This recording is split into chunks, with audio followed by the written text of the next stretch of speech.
Hey guys, welcome back to our channel we are educator. तो आज की हमारी जो वीडियो है वो यूपी पैरामेडिकल स्टूडेंट्स के लिए है।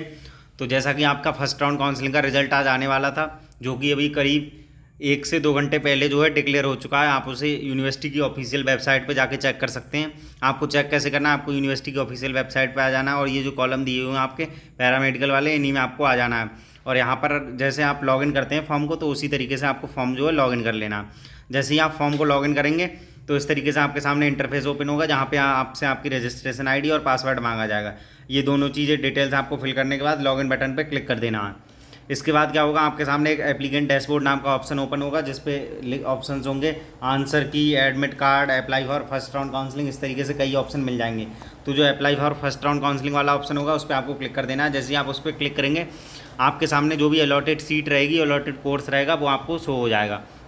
इसके बाद आगे आपको सीट कन्फर्मेशन फीस और ऑप्शन सेलेक्ट करने के लिए बोलेगा। तो आगे मैं आपको बता दूंगा कि अभी आपको कौन सा ऑप्शन सेलेक्ट करना है।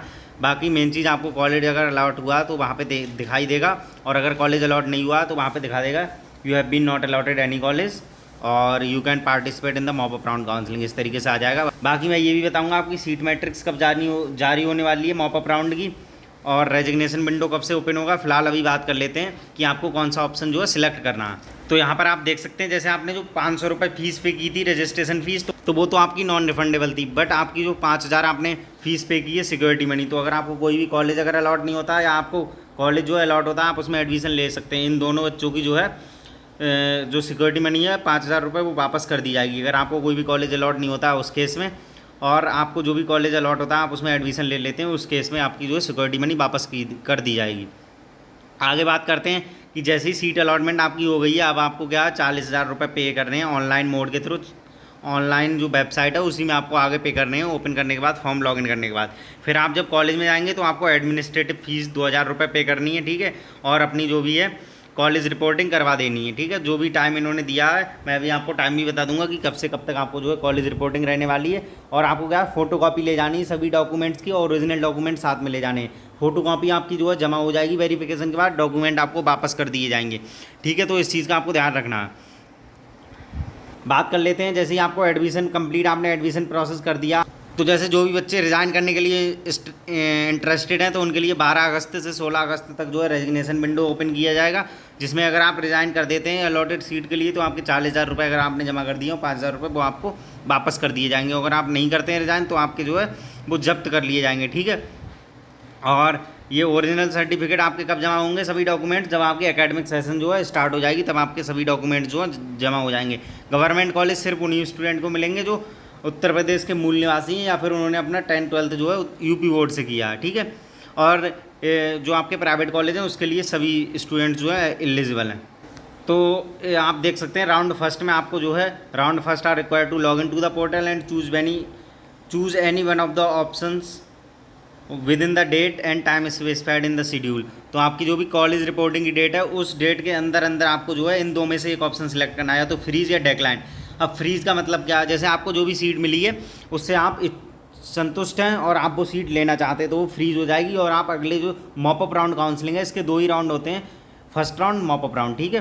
तो आपको फर्स्ट राउंड में सीट अलॉट होगी, आपको वो सीट अच्छी लगी, आपने वो ले ली है, तो आप उसे रखना चाहते हैं, तो आप फ्रीज ऑप्शन सेलेक्ट कर दें, ठीक है। इसके बाद आप मॉप अप राउंड में पार्टिसिपेट नहीं कर सकते हैं। और जो बच्चे हैं जो मॉप अप राउंड में पार्टिसिपेट करना चाहते हैं, या जिन्हें जो भी सीट मिली है उससे इंटरेस्टेड नहीं है, या वो सीट उन्हें जो है पसंद नहीं है, या जो भी कोर्स अलॉट हुआ है वो उन्हें पसंद नहीं, तो वो डेक्लाइन का ऑप्शन सेलेक्ट कर दें। उनकी जो सीट है वो बैकेंड कर दी जाएगी, जो भी सीट उन्हें अलॉट हुई है वो बैकेंड कर दी जाएगी। और आप जो है मॉप अप राउंड अभी स्टार्ट होगा, इसका मैं भी बताऊंगा कब स्टार्ट होगा, तो उसमें आप पार्टिसिपेट कर सकते हैं। अब बात करते हैं, जिन बच्चों ने जो है फ्रीज वाला ऑप्शन सेलेक्ट किया होगा उन्हें क्या करना है, 40,000 रुपये फीस जमा करनी है और कॉलेज में रिपोर्टिंग करवानी है।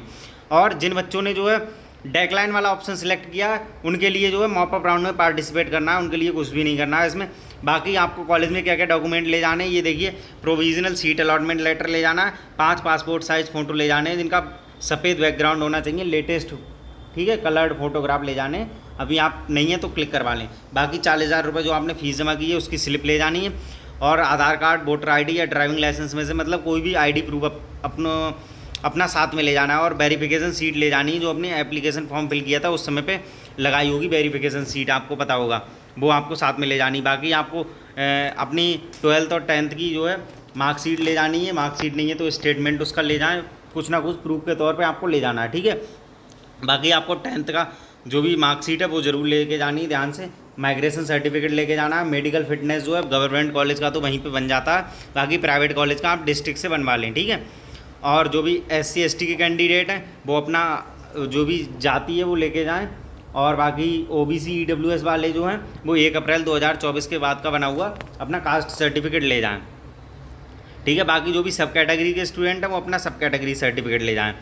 और अगर आप अपने कॉलेज में जो है रिपोर्ट नहीं करते हैं, आपने फ्रीज वाला ऑप्शन सेलेक्ट कर लिया और रिपोर्ट नहीं की, तो आपकी जो है सिक्योरिटी मनी और आपकी जो कॉलेज फीस है वो सब कुछ जब्त कर ली जाएगी। तो इसलिए ध्यान रखें, अगर आपने फ्रीज का ऑप्शन सेलेक्ट किया तो 40,000 रुपये पे करने के बाद आप अपने जो भी कॉलेज अलॉटेड कॉलेज है उसमें कंप्लीट रिपोर्टिंग प्रोसेस जो भी एडमिशन प्रोसेस है उसको कंप्लीट करवाएं। और बाकी इसके बाद अगर आप कोई भी प्राइवेट कॉलेज अलॉट हुआ, आपने उसमें एडमिशन ले लिया, बाद में आप रिज़ाइन करना चाहते हैं तो 12 अगस्त से 16 अगस्त तक आपके लिए जो है रेजिग्नेशन विंडो ओपन किया जाएगा।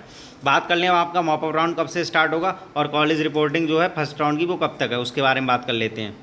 सबसे पहले बात कर लें, आपकी जो सीट है आज 1 अगस्त को अलॉट हुई है, कल फ्राइडे के दिन से मतलब 2 अगस्त से 9 अगस्त तक आपकी कॉलेज रिपोर्टिंग रहेगी। इस बीच ही आपको ऑप्शन सेलेक्ट करके 40,000 रुपये फीस पे करके कॉलेज में रिपोर्टिंग करवा देनी है, डॉक्यूमेंट वेरिफिकेशन करवा देना। जो भी बच्चे एक्सेप्ट वाला ऑप्शन या फ्रीज वाला ऑप्शन जो है सिलेक्ट कर रहे हैं वो बच्चे इस चीज़ का ध्यान रखें। 9 तारीख को आपका जो है कंप्लीट प्रोसीजर एंड हो जाएगा फर्स्ट राउंड काउंसलिंग का। इसके बाद फर्स्ट राउंड काउंसलिंग का कोई भी एडमिशन नहीं लिया जाएगा, इस चीज़ का आप ध्यान रखें।